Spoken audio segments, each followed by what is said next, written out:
Please save your Boards of Canada comments for later. I will be getting to that soon, obviously. Hello everybody, welcome to the Wonky Angle, where I talk about electronic music, both new and old.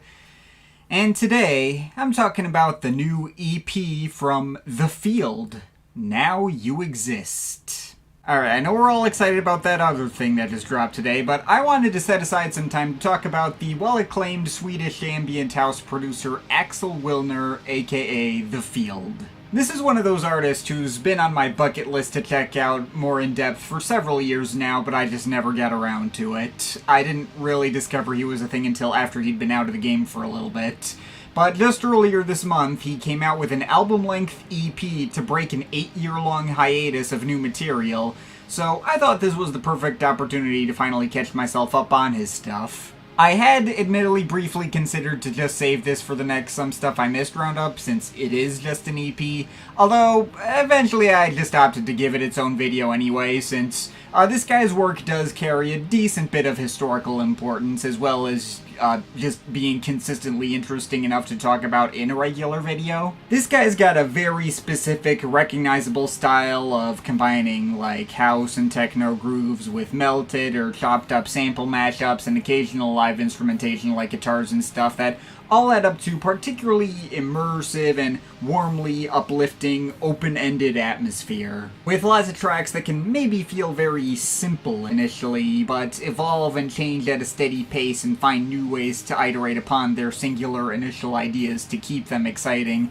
over compositions that frequently run over 10 minutes. And the ones that don't progress as much just let you bask in the imposing size of their atmosphere. I feel like there's a fairly direct through line between The Field's success and the approach of artists like Tourist and Wayward. Maybe even certain Jamie XX productions could have followed his lead, like Seesaw in particular has a similar sort of vibe, I think. For those in the know, The Field is a pretty big deal, and I felt like he deserved a video all to himself discussing his work, especially after having sat with all his 6 old albums, and finding they all had their own distinct identities with plenty of meat on their bones. And minor spoilers, that also includes this new EP, which continues that lineage, and had just enough of substance to make me feel like I could focus a full video around it in my usual format. So let's just get into it. Here's my quick thoughts on his previous discography so far.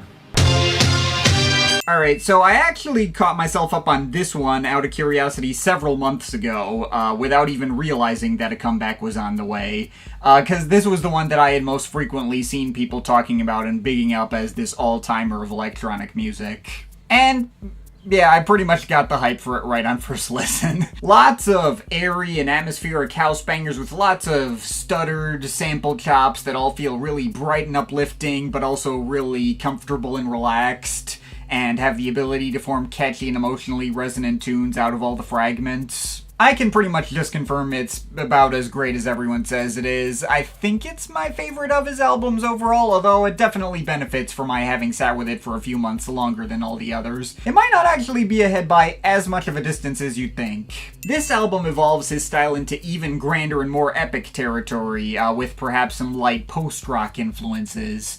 Also, some of the grooves are even more visceral and danceable than they already were before, backed by some occasional live drumming and live bass, lending a disco-y flavor to some moments. The ending track in particular feels very, like, Giorgio-inspired. I also like how several of these tracks feature an outro where everything just devolves into, like, chimes and bells and stuff. The debut may have felt like it had maybe a little tiny bit more substance and catchiness, but this is like right about on par with it, and I can very easily see why I commonly see people mark this one as their favorite in his catalog as well. This is more the same kind of stuff as the previous album, not quite as well textured or varied, and kind of runs together in comparison to his previous 2 projects, but certainly still retains the same emotional quality with lots of fuzzy but uplifting guitar drones and pulsating minimal techno beat work, with the tunes to back itself up. This didn't hit with me immediately like his first 2 albums did. This required a couple more listens to like really click with me, but it was nevertheless a grower the more time I sat with it. I can still call it really good to maybe borderline great. Opening track is excellent as well. Suddenly the album cover switched to dark mode, whoa. Well, actually, if you were expecting some kind of like crazy jump in tone or style, this is not that. Aside from tracks like They Won't See Me and No, No, stewing in some spookier and more negative headspaces, and elsewhere some of the guitar drones getting a lot hazier and especially swallowing up the closing track, 20 Seconds of Affection. Aside from moments like that, this is otherwise like more or less another round of stuff in the same vein as his previous album, which I'm cool with. The 3 tracks I mentioned are all big standouts, and he's executing his usual sound as well as always on the other cuts too. Okay, now this one was a lot closer to what I actually expected a Dark Mode The Field album to sound like. Again, the mix of ingredients is the same: atmospheric sample chops, minimal house beats, etc. Same amount of progression and texture as his other albums, but instead playing towards compositions that feel sparser, heavier, and more foreboding, more centered around rhythmic elements than melodies on average. I mean, starting with a 10-minute minimal acid techno banger that doesn't really develop a tune until maybe about halfway through is definitely an interesting swerve. So yeah, this is definitely a step up from his already solid previous 2 albums for me. I can comfortably call this one great as well. This is probably the album that served as the most obvious reminder of what label he was releasing all of these projects on: Compact. Since a lot of this album reminds me of other Compact-affiliated artists such as Gas, or especially Thomas Fellman and his work in The Orb, getting some like COW Chill Out World or Okie Dokie It's The Orb on Compact vibes out of several parts of this. These mixes are a fair bit more still feeling, perhaps a bit stuffier, again, bringing the Thomas Fellman comparison to mind. The melodies are as sweet and pretty as they usually are, but it feels like there's less progression on average,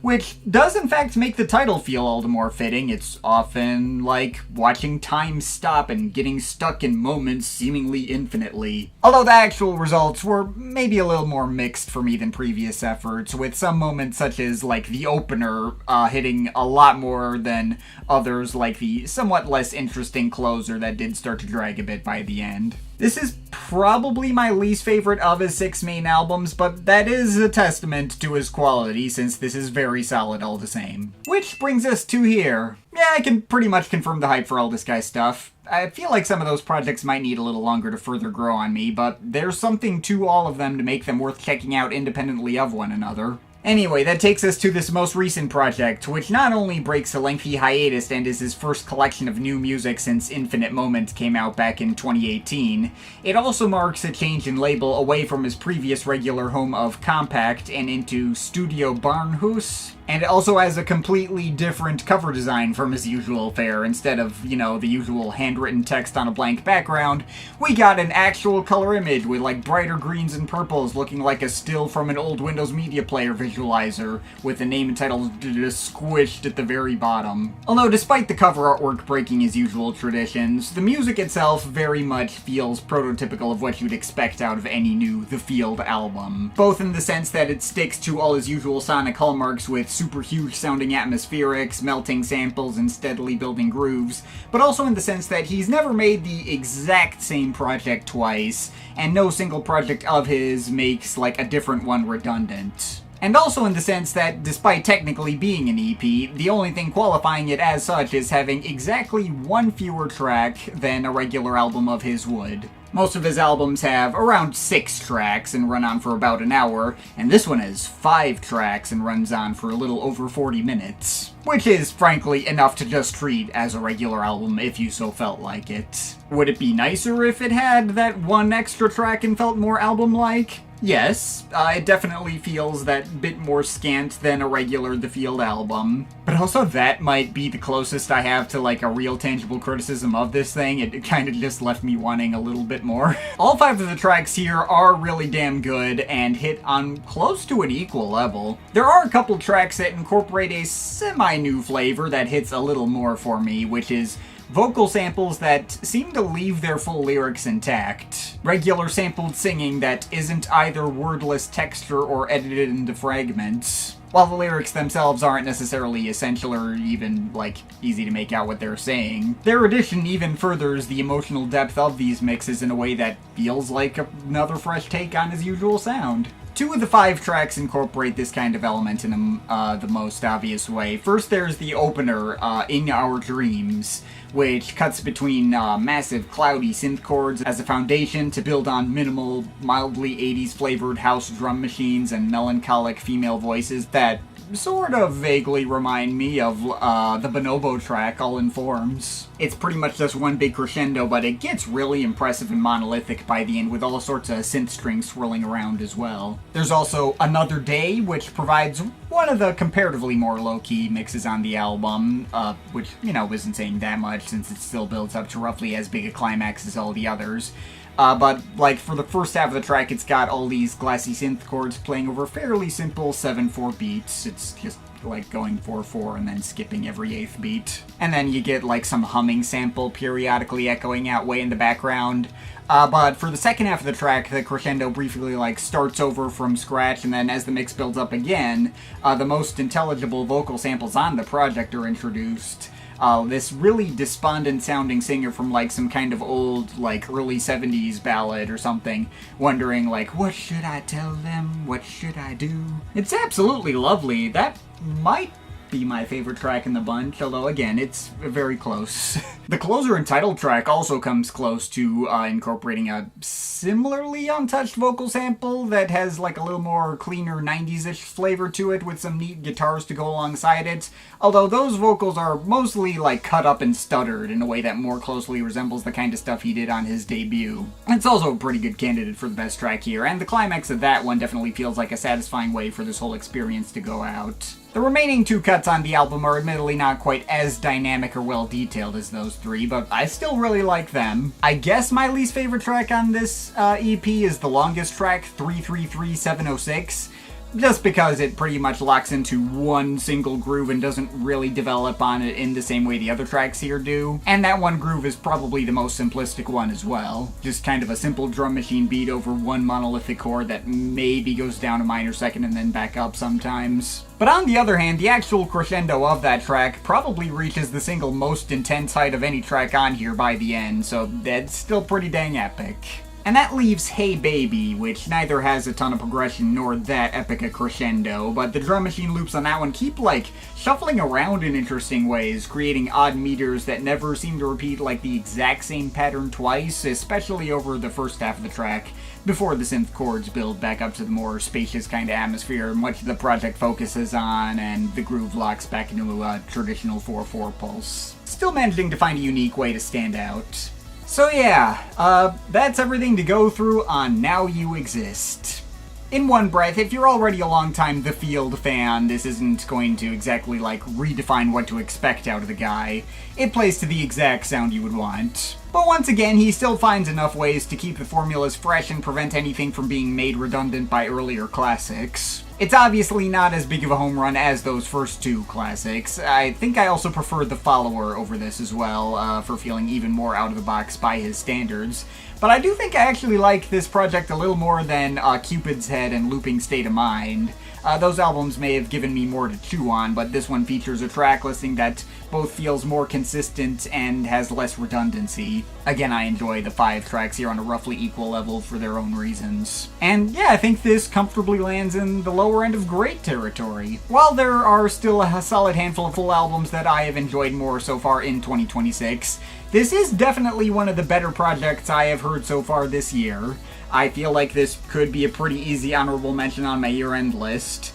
And if you haven't heard it yet yourself, make sure to check it out. And anything else The Field has made if you haven't heard any of his other stuff. So yeah, I'm overall feeling a solid 8 out of 10 on this. But of course, this is just my opinion. You can feel free to disagree with it, but I'd like to hear your thoughts, so leave the comments in the comment thing down there. Shout out to my Patreon supporters. There are some people. You want to add yourself to that list. Link to my Patreon is in the description. But yeah, that's pretty much it. That's all for today. See you next time.